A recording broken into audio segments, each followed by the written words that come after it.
আল্লাহর বান্দি ভালো বাবার সন্তান বিবাহের পরে স্বামীর ঘরে আসছেন। দীর্ঘদিন স্বামীর ঘরে থাকার পর একদিন ডেকে বলেন, ও স্বামী আমার, তুমি আমাকে কি পরিমাণ মোহাব্বত করো। স্বামী ডাক দিয়া বলে, ও স্ত্রী, এক কথায় জানায় দিলাম, তুমি আমার জীবনের সবকিছু। আল্লাহর বান্দি হিকমত খাটাইয়া বলে, স্বামী আমার, তাহলে দেরি না করে তুমি আমাকে তালাক দিয়ে দাও। স্বামী মাথায় হাত দিয়া বলে, সর্বনাশ। এবার আল্লাহর বান্দি সহ সমাধানের জন্য জামানার পয়গম্বরের দরবারে রওনা হয়ে গেল। স্বামী আর স্ত্রী দুজন যায়। পথিমধ্যে হঠাৎ স্বামী রাস্তায় আছাড় খেয়ে পড়ে হোঁচট খেয়ে তার পা ভেঙে যায়। চিল্লায় কান্না করে, আমাকে বাঁচাও বাঁচাও। চোখের পানি পড়া আর রক্ত প্রবাহিত হওয়া শুরু হয়ে গেল। একটু পা ফেটে গেল। আল্লাহর বান্দি ডেকে বলেন, ও স্বামী আমার, চলো বাড়িতে চলো, পয়গম্বরের দরবারে যাওয়ার কোনো প্রয়োজন নাই। ও প্রাণের স্ত্রী, বলে দাও, কেন তুমি তালাকের আবদার করেছিলে? ও স্বামী আমার, তোমার ঘরে আসার পরে তোমার ঘরে আমি সংসার করতেছিলাম, কোনদিন আজও পর্যন্ত কোনো দুঃখের কোনো নিঃশ্বাস তোমার থেকে পাই নাই। বুঝতে পারলাম তোমার উপরে কোনো মুসিবত নাই। আর যার ঘরে মুসিবত নাই, রসুলের হাদিস বলে, আল্লাহ তারে ভালোবাসেন না। আল্লাহ যারে ভালোবাসেন না, তার উপরে আল্লাহর রহমত নাই। যেই ঘরে আল্লাহ পাকের রহমত নাই, ওই ঘরে আমি আল্লাহর বান্দিও থাকতে চাই না।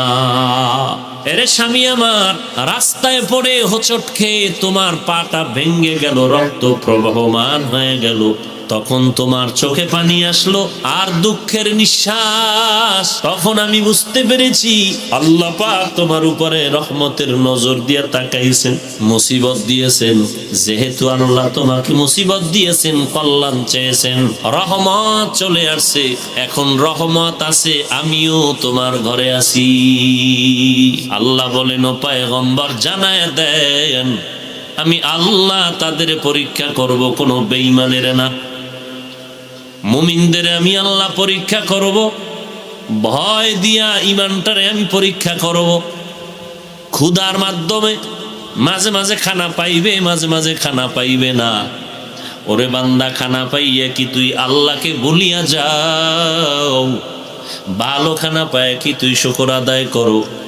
আবার খানা যদি কম হয়, ওই মধ্যে কি তুই আল্লাহকে ভুলে হারাম টাকা আনার জন্য, লোন উঠানোর জন্য সুদের কারবারে ঢুকে যাও? আমি আল্লাহ তোকে এটা পরীক্ষার জন্য যাচাই করব। যদি পাশ করতে চাও, ধৈর্য ছাড়া পাশ করা যাবে না। এই ধৈর্য হলো 3 প্রকার। সবর আনিল মাসিয়াহ, সবর ফিল মুসিবাহ, সবর ফিল ইবাদাহ। ধৈর্য ধারণ করতে হবে মুসিবতের সময়। গুনাহের ক্ষেত্রে ধৈর্যের পরিচয় দাও, ইবাদতের মধ্যে ধৈর্যের পরিচয় দাও। মুসিবতের সময় ধৈর্যের পরিচয় দাও। সারা দুনিয়ার মধ্যে মুসিবত, আবার ঘরে ঘরে মুসিবত। কারো মা অসুস্থ, কারো সন্তান কান্না করে। আল্লাহ বলেন, এই মুসিবতের সময় ধৈর্য ধারণ করে তাড়াহুড়া করবা না। ধৈর্য ধারণ করে তুমি আল্লাহর স্মরণ করো, যে বিপদ আল্লাহ দিছেন। যদি ধৈর্য ধারণ করে আল্লাহর দিকে ফিরে যাও, আল্লাহ এই মুহূর্তে তোমাকে বিপদ থেকে হেফাজত করবেন। মাইয়ুরিদিল্লাহু বিহি খাইরান ইউসিব মিন। পয়গম্বর বলেন, আল্লাহ যার মঙ্গল চান, তাকে ধৈর্যের পরীক্ষা করেন মুসিবত দিয়া। অতএব মুসিবত আসাটা আল্লাহর পক্ষ থেকে মুমিনের জন্য একটা পরীক্ষা। ধৈর্যের মাধ্যমে তুমি আল্লাহর কাছে কামিয়াবির দরজা খুঁজে নাও। ধৈর্যটা কেমন? সাহাবায়ে কেরামের ধৈর্য, আম্বিয়ায়ে কেরামদের ধৈর্যের মতো ধৈর্য ধারণ করো। ইয়া আইয়ুহাল্লাযীনা আমানু ইসবিরু ওয়া সাবিরু ওয়া রাবিতু ওয়াত্তাকুল্লাহা লাআল্লাকুম তুফলিহুন।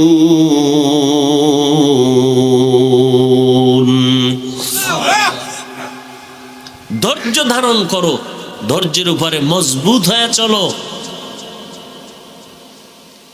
ধৈর্য ধারণকারীর সাথেই তো আল্লাহ আছেন, আর কিসের ভয়? আল্লাহ যদি কারো সাথে থাকেন তার কোনো ভয় নাই, দুনিয়াতেও কোনো চিন্তা নাই, পরকালেও কোনো পেরেশানি নাই। বিনা হিসাবে আল্লাহ তাকে জান্নাত দিয়ে দিবেন। ধৈর্য ধারণ করে আল্লাহর দিকে ফিরে যাও। মুসিবত আসবে পাহাড় পরিমাণ, তখনও স্মরণ করব কাকে? আল্লাহকে। এটা হলো মুসিবতের বেলায় ধৈর্য। আল্লাহ পাকের এক বান্দি, ভালো বাবার সন্তান, বাবাও ভালো, মাও ভালো, সন্তানও ভালো। বাবা নামাজি, মা নামাজি, সন্তান নামাজি। আম গাছে আম হবে, এটাই তো বাস্তবতা। কাটাওয়ালা মান্দার গাছে কোনোদিন আমের আশা করা যাবে না। নামাজি বান্দা বান্দির ঘরেই তো নামাজি সন্তান হবে। মদ পান করনেওয়ালার ঘরে নামাজি বান্দা হবে বলে আশা করা যায় না।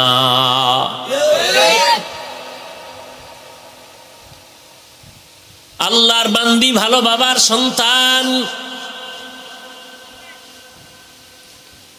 বিবাহের পরে স্বামীর ঘরে আসছেন। দীর্ঘদিন স্বামীর ঘরে থাকার পর একদিন ডেকে বলেন, ও স্বামী আমার, তুমি আমাকে কি পরিমাণ মোহাব্বত করো? স্বামী ডাক দিয়া বলে, ও স্ত্রী, কেমনে বুঝাই তোমাকে কি পরিমাণ মোহাব্বত করি? এক কথায় জানায় দিলাম, তুমি আমার জীবনের সবকিছু, তুমি ছাড়া আমার কেউ নাই, তুমি আমার সব। আল্লাহর বান্দি স্ত্রী ডেকে বলেন, স্বামী আমার, আমি যদি তোমার সব হই তো আমার জীবনের কোনো মনের আশা পূরণ করবানি? বলে, হ্যাঁ করব। বলে, কি পরিমাণ? বলে, বলতে দেরি হবে, তুমি যা চাইবা তার থেকে বেশি পূরণ করব। আল্লাহর বান্দি হিকমত খাটাইয়া বলে, স্বামী আমার, আমার মনের আশা যদি তুমি পূরণ করতে চাও তাহলে দেরি না করে তুমি আমাকে তালাক দিয়ে দাও। কি দিয়ে দাও? তালাক। স্বামী মাথায় হাত দিয়া বলে, সর্বনাশ, কি বললা হে আমার প্রাণের বিবি, এটা কি সম্ভব? বলে, তুমি ওয়াদা করেছো দিবা, ও আমার মনের আশাটা পূরণ করে দাও। বলে, সম্ভব না। বলে, ওয়াদা খেলাপ করতে পারবা না, যেহেতু ওয়াদা করেছো আমি চাইলে দিবা, তাড়াতাড়ি তালাক দিয়ে দাও। বলে, হবে না। এবার আল্লাহর বান্দি সহ সমাধানের জন্য জামানার পয়গম্বরের দরবারে রওনা হয়ে গেল। স্বামী আর স্ত্রী দুজন যায়। পথিমধ্যে হঠাৎ স্বামী রাস্তায় আছাড় খেয়ে পড়ে, হোঁচট খেয়ে তার পা ভেঙ্গে যায়। চিল্লায় কান্না করে, আমাকে বাঁচাও, বাঁচাও। চোখের পানি পড়া আর রক্ত প্রবাহিত হওয়া শুরু হয়ে গেল। একটু পা ফেটে গেল। আল্লাহর বান্দি ডেকে বলেন, ও স্বামী আমার, চলো বাড়িতে চলো, পয়গম্বরের দরবারে যাওয়ার কোনো প্রয়োজন নাই। বাড়িতে যাওয়ার পরে স্ত্রী ডাক দিয়ে কয়, স্বামী আমার, আমাকে তুমি মাফ করে দাও। আমি যে কথাটা বলে তোমার সামনে ব্যক্ত করেছি, উল্টো করে নিলাম, তুমি মনে কোনো পেরেশানি নিও না। এবার স্বাভাবিক হালাতে স্বামী সুস্থ হয়ে বলে, ও প্রাণের স্ত্রী, বলে দাও কেন তুমি তালাকের আবদার করেছিলে? বলে, এখানে আমার হিকমত হলো, পয়গম্বরের হাদিস, পয়গম্বর বলেছেন, ক্বালান নবিয়্যু সাল্লাল্লাহু আলাইহি ওয়া আলিহি ওয়াসাল্লাম, মান ইউরিদিল্লাহু বিহি খায়রান ইউসিব মিন। আল্লাহর নবী বলেন, আল্লাহ যদি কারো ভালাই চান তাকে মুসিবতের দ্বারা ধৈর্যের পরীক্ষা নিবেন। ও স্বামী আমার, তোমার ঘরে আসার পরে তোমার ঘরে আমি সংসার করতেছিলাম, কোনদিন আজও পর্যন্ত কোনো দুঃখের কোনো নিঃশ্বাস তোমার থেকে পাই নাই। বুঝতে পারলাম তোমার উপরে কোনো মুসিবত নাই। আর যার ঘরে মুসিবত নাই, রসুলের হাদিস বলে আল্লাহ তারে ভালোবাসেন না। আল্লাহ যারে ভালোবাসেন না তার উপরে আল্লাহর রহমত নাই। যেই ঘরে আল্লাহ পাকের রহমত নাই, ওই ঘরে আমি আল্লাহর বান্দিও থাকতে চাই না। আল্লাহর বান্দি বলেন, এরপরে যখন রাস্তার মাঝে থেকে আবার ফিরে আসলাম, এখানেও হিকমতের জাহের হয়ে গেল। এরে স্বামী আমার, রাস্তায় পড়ে হোঁচট খেয়ে তোমার পাটা ভেঙে গেল, রক্ত প্রবহমান হয়ে গেল। তখন তোমার চোখে পানি আসলো আর দুঃখের নিঃশ্বাস। তখন আমি বুঝতে পেরেছি আল্লাহ পাক তোমার উপরে রহমতের নজর দিয়ে তাকাইছেন,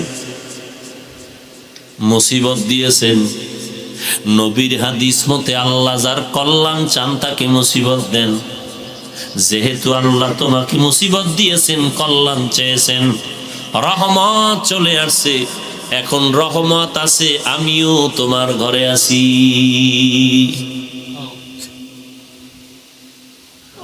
ও যুবক, যারা বিবাহ করেছেন, এমন একজন আল্লাহর বান্দি যদি পাইতেন যে আপনি দোকানদারি করবেন আর আপনার স্ত্রী ঘরে বসে নামাজ পড়ে দোয়া করবে, আল্লাহ আমার স্বামী বাজারে যায়, সারাটা দিন দোকানদারি করে, কত মানুষ দুইটা বকা দেয়, গালাগালি করে, ঝগড়া করিয়া, এরপরও বাসায় এসে তো মনটা খারাপ করে না, হাসি মুখে এসে খানা দেয়, বাজার পাঠায় দেয়। ও আল্লাহ, আমার স্বামীর ঋণ আমি আদায় করতে পারবো না। রৌদ্রে পুড়িয়া বৃষ্টিতে ভিজে ভিজে কষ্ট করে করে কামাই রুজি করিয়া খানাগুলো আঙ্গ খাওয়ায়, সে মাঝে মাঝে পাইলে খায়, মাঝে মাঝে খায় না। ও আল্লাহ, স্বামীর ঋণ আদায় করতে পারবো না, মেহেরবানি করে তুমি তার কামাই রুজিতে বরকত বাড়ায় দাও। কোটি টাকার কোনো দাম নাই, অল্প টাকায় বরকত হলে অনেক দাম। আল্লাহ যদি রাজি না থাকে, কোটি টাকা লাভ নাই। আর আল্লাহ যদি সন্তুষ্ট থাকেন, অল্প টাকায় অনেক বরকত, অনেক লাভ। এমন একজন বিবি যদি ঘরের মধ্যে পাইতেন, নামাজের সময় নামাজে দাঁড়ায় গেছে, আপনাকেও ফজরের সময় ঘুম থেকে ডেকে বলেছে, স্বামী তাড়াতাড়ি উঠো, নামাজটা আদায় করে নাও, এমন একজন স্ত্রী যদি ঘরে পাইতেন, আপনার ঘর ফেরেশতার রহমত দিয়া পাহারা দিত। যারা পান নাই, আল্লাহর কাছে দোয়া করেন, ও আল্লাহ তুমি আমার বিবিকে রাবেয়া বসরিয়ার মতো বানায় দাও, তুমি আমার স্ত্রীকে ওই ইসমাইল নবীর মা খাদিজা রাদিয়াল্লাহু আনহার মতো আদর্শওয়ালা বানায় দাও, আমার স্ত্রীকে মালিক আম্মাজান আয়েশা রাদিয়াল্লাহু আনহার মতো তুমি গুণবতী বানায় দাও, আমার স্ত্রীকে আল্লাহ খাদিজাতুল কুবরার মতো বানায় দাও। মায়ার নবী কালেমার দাওয়াত দিতে যায়, খাদিজা দাঁড়ায় অপেক্ষা করে, নবী না আসা পর্যন্ত ঘুমায় না। আর আপনার স্ত্রী ঘুম যে দিছে, দরজা ভেঙ্গে ফেলেও যদি ডাকাত এসে যায় খবর নাই, কানের অলংকার খুইলা নেওয়ার পর 3 ঘন্টা পরে কানে হাত দিয়া কয়, কানের অলংকার কই গেল? কিন্তু নামাজি নারীরা কখনো এরকম অচেতন ঘুম হয় না। আর দ্বিতীয়, নামাজি নারীদের ঘর আল্লাহর রহমতের ঘর।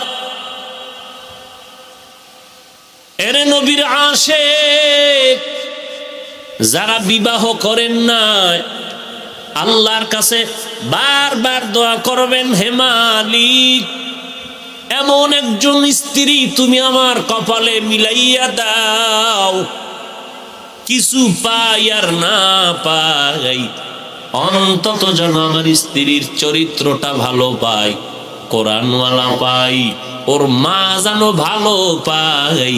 কারণ যেই গাভীর দুধ বেশি হয় ওর বাচ্চাটারও দুধ বেশি হবে।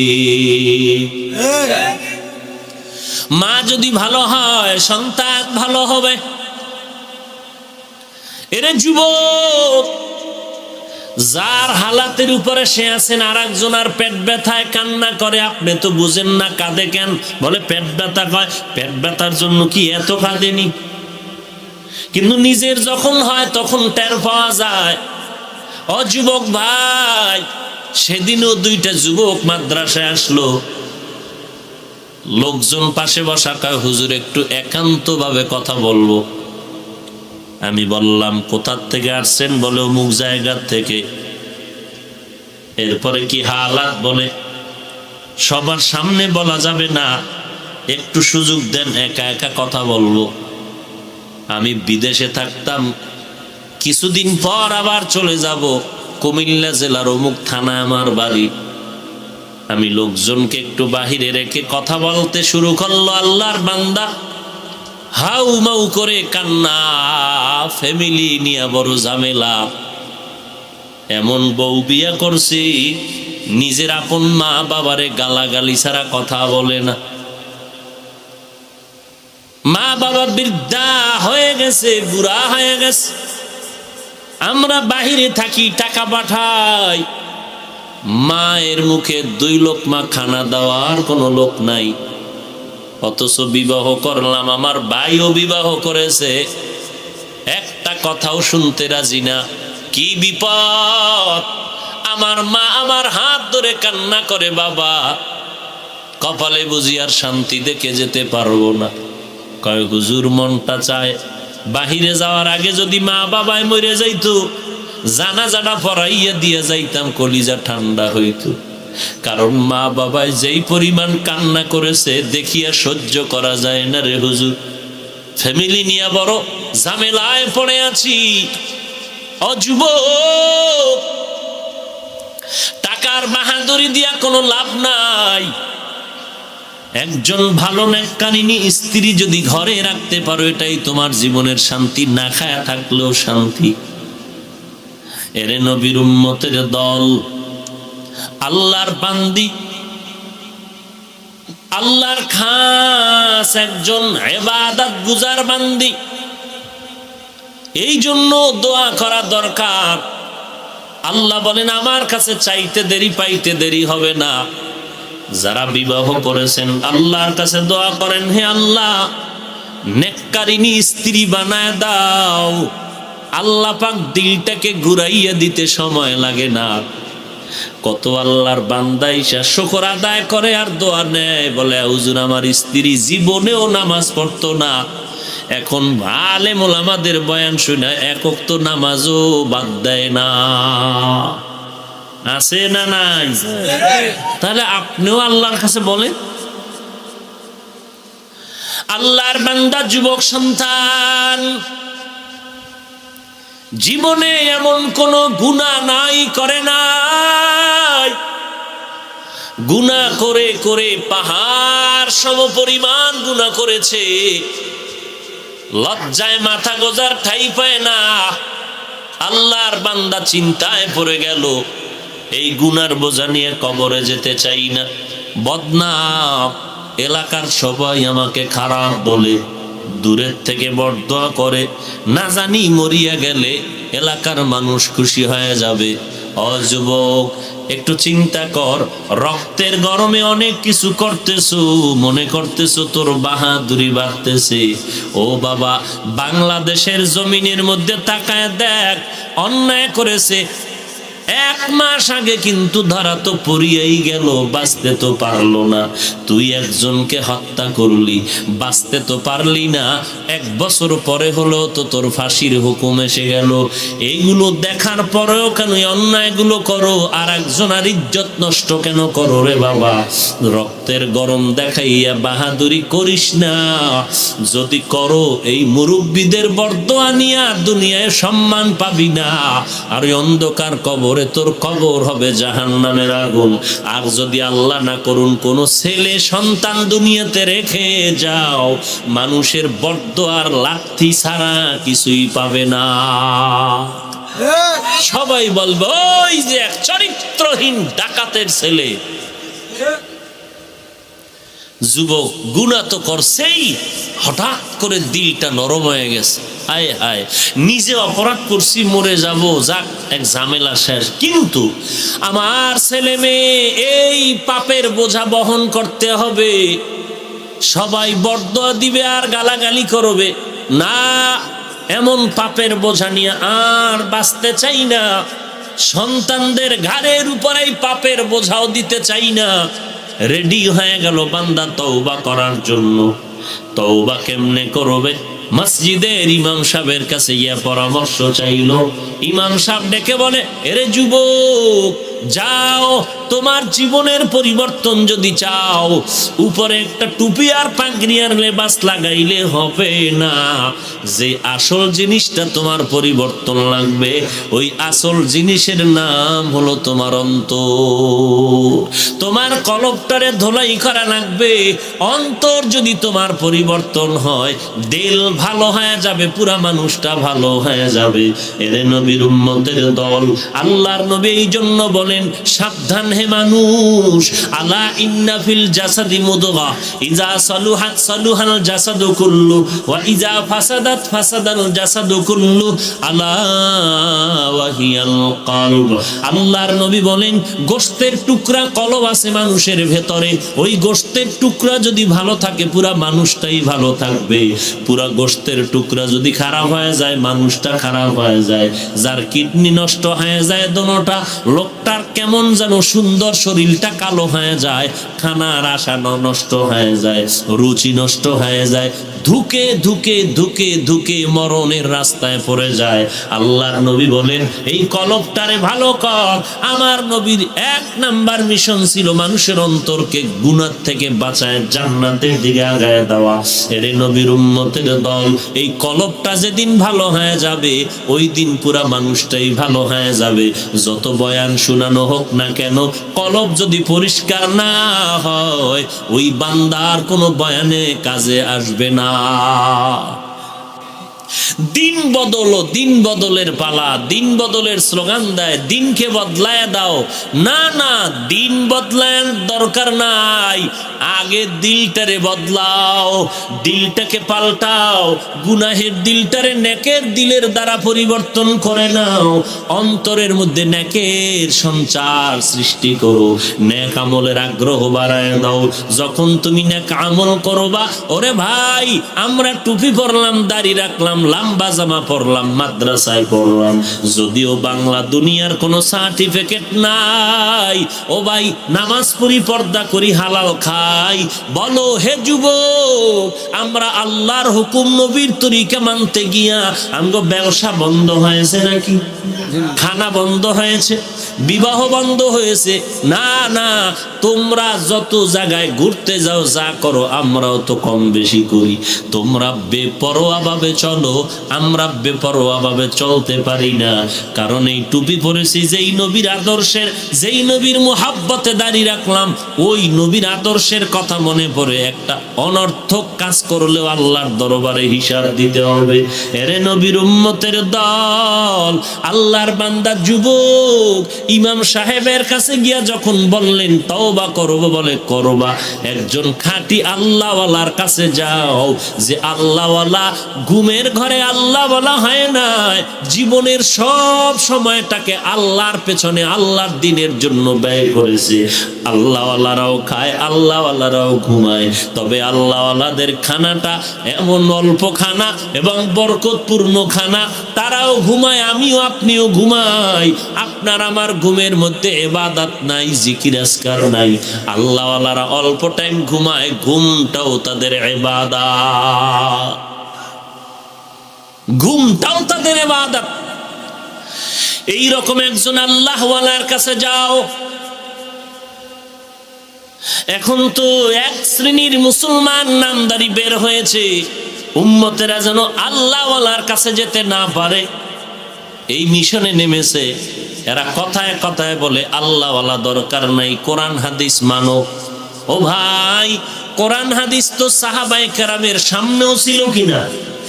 কথা বলেন না কেন? সামনেও ছিল। কোরআন হাদিসের ইলম তাদের কম ছিল, বলেন না কেন?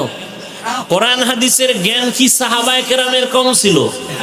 আমল কম ছিল, ইবাদত কম ছিল।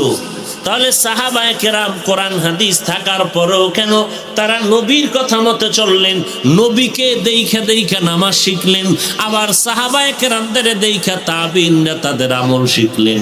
কোরআন হাদিস হাতে থাকার পরে, জানার পরও, বুঝার পরও তাবিঈনরা সাহাবাদেরকে দেইখা আমল করে, আবার তাবিঈনদেরকে দেইখা তাবিঈনরা আমল করে। এরে নবীর উম্মতের দল, একজন খাঁটি আল্লাহওয়ালা, আল্লাহর খাস বান্দা যারা, প্রিয় বান্দা যারা, ইচ্ছা করে তো গুনাহ করেই না, অজান্তে যদি দুই একটা গুনাহ হয় তওবা করত, তারা দেরি করে না।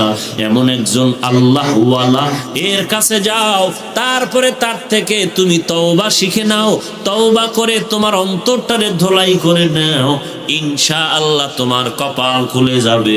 এর নবীর উম্মত, কারণ আল্লাহওয়ালার চোখের নজরের মধ্যেও অনেক বরকত। একটা গাঁজাখোর নারিকেল গাছের দিকে তাকায় কি জানি দোয়া পড়ছে, সাথে সাথে গাছের মধ্যে গজব শুরু হয়ে গেছে। এক গ্লাস পানি নিয়ে কয়, হুজুর একটু পানি দেন। কি সমস্যা? বলে নারিকেল গাছে নারিকেল হয় না, আম গাছে আম হয় না, গরুতে দুধ দেয় না। সমস্যা কি? বলে গাঁজাখোরে তাকায় কি জানি দেখলাম, ঠোঁট নাড়ায় দোয়া বললো, দুধ বন্ধ হয়ে গেল। এটার সিস্টেম কি? কি হইলো? কয় এটারে মুখ দোষ কয়, বদনজর কয়। কি কয়? কার বদনজর? পীর সাহেবের? ইমাম সাহেবের? কার?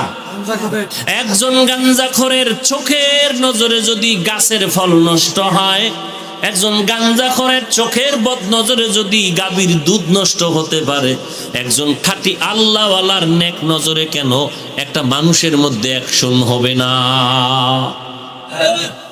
ওইটা বুঝে, এটা বুঝে না। ওইটা বুঝতেছে, এটা বুঝতেই চায় না। আল্লাহ সব ভাইকে সহি বুঝ দান করেন। এবার যুবক বলল, আল্লাহওয়ালা বলতে কে? কার কাছে যাব? ইমাম সাহেব বলেন, এর যুবক ভাই, অমুক এলাকা একজন আল্লাহর ওলি আছে, যাও, তার নাম আবুল হাসান। আবুল হাসান নামের ওলিয়ে কামেলের কাছে যাও। হাকিমুল উম্মাহ মুজাদ্দিদুল মিল্লাত শাহ আশরাফ আলী থানবী রাহমাতুল্লাহ আলাইহি ইলাজে কিবির নামে কিতাবের মধ্যে ঘটনা লেখেন। ওই ইমাম পরামর্শ দিয়ে বলে, অমুক এলাকার মধ্যে একজন ওলিয়ে কামেল আবুল হাসান নামের ব্যক্তি, তার কাছে যাও। যুবক নিজের জীবনের পরিবর্তনের জন্য আল্লাহর ওলির মজলিসে রওয়ানা, আল্লাহওয়ালাদের মজলিসে যায়। এবার বান্দা পুরা তওবা করার নিয়তে রওয়ানা। এরে নবীর উম্মত, হাদিস শরীফে নবী বলেন, কোন উম্মত যদি একটা নেক কাজের নিয়ত করে, কাজটা করার কাছে এখনো যায় না, শুধু নিয়ত করছে ওয়াজে যাব, দোয়ার মাহফিলে যাব, নিয়তটা করা মাত্রই একটা নেক আল্লাহ আমলনামায় লিখে দেয়। আর বান্দা যখন ওই নেক কাজের নিয়ত করিয়া কাজটা করে, আল্লাহর নবী বলেন, উম্মতের দল, ওই বান্দাকে আল্লাহ রব্বুল আলামিন নেক দেওয়া শুরু করে 700 পর্যন্ত নেক লেখা হয়। 10 থেকে 700 পর্যন্ত নেক আল্লাহ তাকে দান করেন। পক্ষান্তরে গুনার ক্ষেত্রে আল্লাহ দয়াময়। গুনার নিয়ত করছে, কোনো গুনাহ লেখা হবে না। বরং নিয়ত করে যদি কয় সিনেমায় যামু, কিছুক্ষণ পর কয় দূর ভালো লাগে না, যাব না, ফেরেশতারা একটা নেক লিখে দেয়। আর যদি যাইয়েই পড়ে আর সিনেমা দেখিয়েই ফেলে, ফেরেশতাদের মাধ্যমে আল্লাহ একটা গুনাহ লেখায়। আর ওই নেক কাজ করলে 10 থেকে কত 700 নেকি আল্লাহ দান করেন, আরো বেশি। এরে যুবক আল্লাহর গোলাম, এই যুবক এখন হাসানের দরবারে রওনা। হেঁটে হেঁটে হেঁটে হেঁটে হেঁটে হেঁটে ঠিকানা জেনে জেনে ওই জায়গায় গিয়া যখন উপস্থিত হয়ে গেল, খবর নিয়ে আল্লাহর ওলি আবুল হাসানের বাড়ির দরজায় দাঁড়ায়, সালাম দিয়ে আওয়াজ দেয়, ঘরে কে আছেন একটু আওয়াজ দেন, আমি আগন্তুক এক যুবক আপনার সাথে মোলাকাতের জন্য হাজির হয়েছে। কোনো আওয়াজ নাই। যুবক আবার আওয়াজ দিলেন, জবাব নাই। তৃতীয়বার আওয়াজ দেওয়ার পরে মহিলাদের একটা কণ্ঠ ভেসে আসলো। মহিলা ডাক দিয়ে কয়, কে তুমি? বলে, আমি বহু দূর থেকে এক যুবক এসেছি আল্লাহর ওলি আবুল হাসানের সাথে মোলাকাতের জন্য। কেন? বলে, তার হাতে বায়াত গ্রহণ করে আমি তওবা করব। মহিলা বাজে মন্তব্য করলেন আর বললেন, আর কি মানুষ নাই? এই বেচারার কাছে কেন আসছো? এই ব্যক্তি থেকে ভেগে যাও, এ বেশি ভালো মানুষ না। আরো খারাপ কথা বলার পর যুবকের মনে আঘাত লাগলো, কষ্ট হইল, মনের দুঃখ নিয়ে বিদায় নেয়। কিছু দূর যাওয়ার পরে কয়েকজন আল্লাহর বান্দা কয়, দেখা হয়েছে? বলে, হয় নাই। বলে, কেন? বলে, ঘরের মধ্যে নাই। আর তার ঘরের মহিলার ব্যবহার এত খারাপ, আমার মন নষ্ট হয়ে গেছে। লোকেরা বলে, যুবক একটু দাঁড়াও, আবুল হাসানের মতো একজন ভালো আল্লাহওয়ালা হতে পারে না, অন্তত তুমি কিছু করো আর না করো চেহারাটা দেখা যাও। সে একজন ভালো মানুষ, তার চেহারা দেখে যাও। বলে, তারে কই পাই? গরিব মানুষ তো, জঙ্গলে গিয়া কাঠ কেটে বাজারে বিক্রি করে তারপরে সংসার চালায়। এগুলো আল্লাহওয়ালা। হ্যাঁ, আর আমাদের আল্লাহওয়ালা আউযুবিল্লাহ পারে না, বিসমিল্লাহ পারে না, কোরআন পারে না, মুরিদের সামনে দাঁড়ায় দুরাকাত নামাজের ইমামতি পারে না। মুজাদ্দিদে জামান আসেনি? বিশ্ববরেণ্য অলিকুল শিরোমণি। ও আল্লাহর বান্দা, শুধু তাই না, এই আল্লাহর ওলি দরবার স্বর্ণের মুকুট বানায় রাখছে, বিল্ডিং এর অভাব নাই। কেমন করে বানাইছে? মিডিয়াওয়ালারা কয় মুরিদের টাকা উল্টা পাল্টা করে আত্মসাৎ করেছে। ভাইরা আমার, এদের বেলায় কেউ জবান খুলে না, কিছু কয় না। পীর নিয়ে কথা বললেই চোখে খালি চরমনাই আর উজানি বাজে। দেখতে নারী চলন। কেন? চরমনায়ের কারণে কি হয়? বলে, চরমনায়ের কারণে এই তিতাসের মানুষ সব বিড়ি করে গেছে। চরমনাই উজানি যাওয়ার কারণে মানুষ বেপরদা হয়ে গেল। চরমনাই উজানি যাওয়ার কারণে মানুষ নামাজ বাদ দিয়েছে। তাহলে বিরোধিতা কেন? চরমনাই খারাপ, উজানি খারাপ, এই কথা বলার মানে কি? বরং আমরা তো তাকায় দেখি, যেই লোকটা নামাজ পড়তো না চরমনাই উজানি যাওয়ার পরে নামাজি হয়ে গেল। যেই লোকটা পর্দা করতো না, আল্লাহওয়ালার বয়ান শুনিয়া কান্না করে পর্দা করে, হালাল খায়, বিবি পর্দায় রাখে, গুনার কাজ করে না, গান বাজনা শুনে না। এখন যদি বলে চরমনাই খারাপ, উজানি খারাপ, আমি বলবো ভাইজান আপনার অন্তর বড় খারাপ। এরে নবীর উম্মতের দল, আবুল হাসানের চেহারাটা দেখে যাও। কোথায়? বলে, জঙ্গলে কাঠ কেটে আসবে, রাস্তা দিয়ে দাঁড়াও। যুবক রাস্তায় দাঁড়ায় গেলেন মোলাকাতের জন্য। হঠাৎ করে তাকায় দেখে রাস্তার ওই পার্শ্ব থেকে একটা বাঘের পিঠে পাগড়িওয়ালা বসে আছেন। লাকড়ির বোঝা বাঘের পিঠে, হাতে একটা লাঠি দেখা যায়। যুবক বাঘ দেখা ভয় পালাইতে শুরু করলো। আল্লাহর ওলি ইশারা দিয়ে কয়, দাঁড়াও, কোনো ভয় নাই, আশরাফুল মাখলুকাত মানুষ, আর বাঘ মানুষের গোলাম। যুবক দাঁড়ায় গেল, আবুল হাসান এসে দাঁড়ায় গেলেন।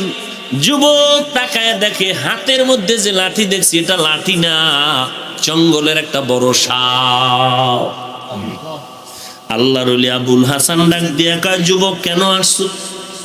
যুবক ডাক দিয়া কয়, হযরত কেন আসছি পরে বলবো, ঘরের বউয়ের ব্যবহার খারাপ কেন? আসছিলাম বড় আশা করে, মনটা খারাপ হয়ে গেল। আপনি এত বড় ওলি শুনলাম, অথচ স্ত্রী এত খারাপ কেন?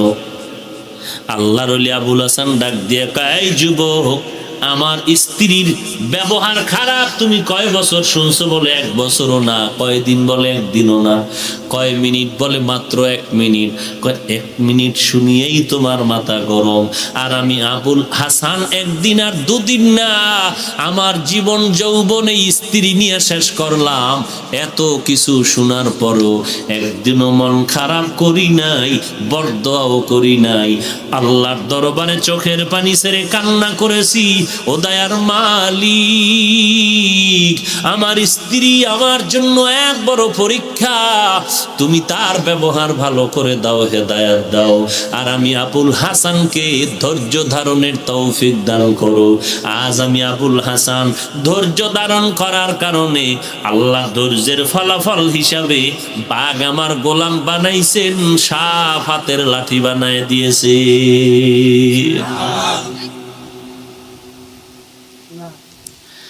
একটু নুন বেশি হইলেই চান্দি গরম। হ্যাঁ, স্বামীও গালি দেয় স্ত্রীকে, সন্তানও মার সাথে গালাগালি করে, অমা রান্না খারাপ হলো কেন, তরকারি এমন কেন, ভাতের প্লেট ফালাইয়া দেয়, খাবো না। আসেনি? মায়ের সাথে কত খারাপ আচরণ করলি রে যুবক, কিন্তু এত খারাপ আচরণ করার পরেও তোর মা তোর সাথে কিন্তু খারাপ আচরণ করে না। মা একটু সামান্য অজান্তে ভুল হইলে তুই মেনে নিতে পারো না, অথচ তুই মায়ের কোলে যেদিন পায়খানা প্রস্রাব করে দিয়েছিলি, মা কিন্তু নাক চেপে তোরে ফালায়া দেয় নাই। আব্বা আর ভাই বোনেরা সব দূরে সরে গেল, আম্মা জান আমার পায়খানা প্রস্রাব নিয়ে আমাকে দোয়াইয়া মুসাইয়া চুমো দিল আর খানা দিল। আম্মা জান কোনোদিন রাগ করিয়া যদি আমাকে একটু তাড়ায় দিতেন, ফালায় দিতেন, আমি আর বাঁচতে পারতাম না। এরে যুবক, ওই মা বাবার সাথে এখনো যারা দোয়া নিতে পারো নাই, ভালো আচরণ করতে পারো নাই, সময় আছে, তওবা করে নাও। মনে করিও না মহামারী বুঝি শেষ হয়ে গেছে। এখনো কিন্তু বহুজনে আসে দোয়া চায় টেলিফোনে, হুজুর আমারে করে নাই ধরছে, একটু দোয়া করে। আল্লাহর কাছে একটু বিনয়ের সাথে দোয়া করেন। ওরে আল্লাহর গোলাম, আল্লাহ যখন ডাক দিবে, কে বুড়া, কে অলি, কে মুরিদ, কে পীর, কে ইমাম, কে মুক্তাদি, কে ধনী, কে গরিব, কে ছাত্র শিক্ষক, আল্লাহ এটা দেখবেন না। আজরাইলকে পাঠাইবেন, জীবনটা নিয়ে যাবে, কেউ ধরে রাখতে পারবে না। এরে আল্লাহর বান্দা, এখানে অনেক যুবক আছো, অনেকের মা নাই, অনেকের বাবা নাই, অন্ধকার কবর থেকে দোয়া চায়। আজকে রাতের বেলা ঘুমাইয়া গেছো, ঘুমের ঘরেও তো কত মানুষ মরে যায়। তোমার আমার যদি মরণ হয়, সকালবেলা সবাই চিল্লায় বলবে, তোরা তাড়াতাড়ি আয়, কবর জিন্দা মানুষটা কবরের বাসিন্দা হয়ে গেল। তুমি কিন্তু সব দেখতে থাকবা, জবান আর খুলবে না, কিছুই বলার নেই। কেউ যাবে তোমার আমার জন্য বাঁশবাগানে কবর খনন করতে, কেউ যাবে কলা গাছের পাতা কাটার জন্য, কেউ বাঁশ কাটার জন্য। কেউ বলবে না আমার সন্তান এনে আমার কাছে শোয়া রাখ, ভাইও বলবে না ভাইকে শোয়া রাখ, বন্ধু বলবে না বন্ধুরে আমার কাছে রাখ। বরং বন্ধু তোমার হাতের ঘড়িটা তোমার বন্ধু নিয়ে যাবে, তোমার গায়ের গেঞ্জি বেলেট দিয়া কেটে রাখবে, তোমার মানি ব্যাগটায় হাত দিয়া চুপে চুপে কেউ পারলে টাকাগুলো নিয়ে যাবে, তোমার গলায় যদি কোনো স্বর্ণের চেইন থাকে নিয়ে যাবে। এইভাবে কিন্তু সবাই নিয়ে চলে যাবে। এরপরে তোমার রেখে যাওয়া সম্পদগুলো ভাগ ভাগ বটোয়ারার জন্য পাগল হয়ে যাবে। আর তোমাকে 3টা সাদা কাপড় পরাইয়া কবর দেশে নিয়ে সবাই মাটি দিয়ে চলে যাবে। ওই কবরে যদি বান্দা নেক আমল নিয়ে যেতে পারো, কপাল ভালো, জান্নাতের বিছানা কবরে পেয়ে যাইবা। আর আল্লাহ না করুন যদি গুনাহ অবস্থায় তওবা না করে কবরে যাও, ওই কবরে জাহান্নামের আযাব শুরু হয়ে যাবে। এরে নবীর উম্মত, আল্লাহর কোরআনও মিথ্যা না, নবীর কথাও মিথ্যা না।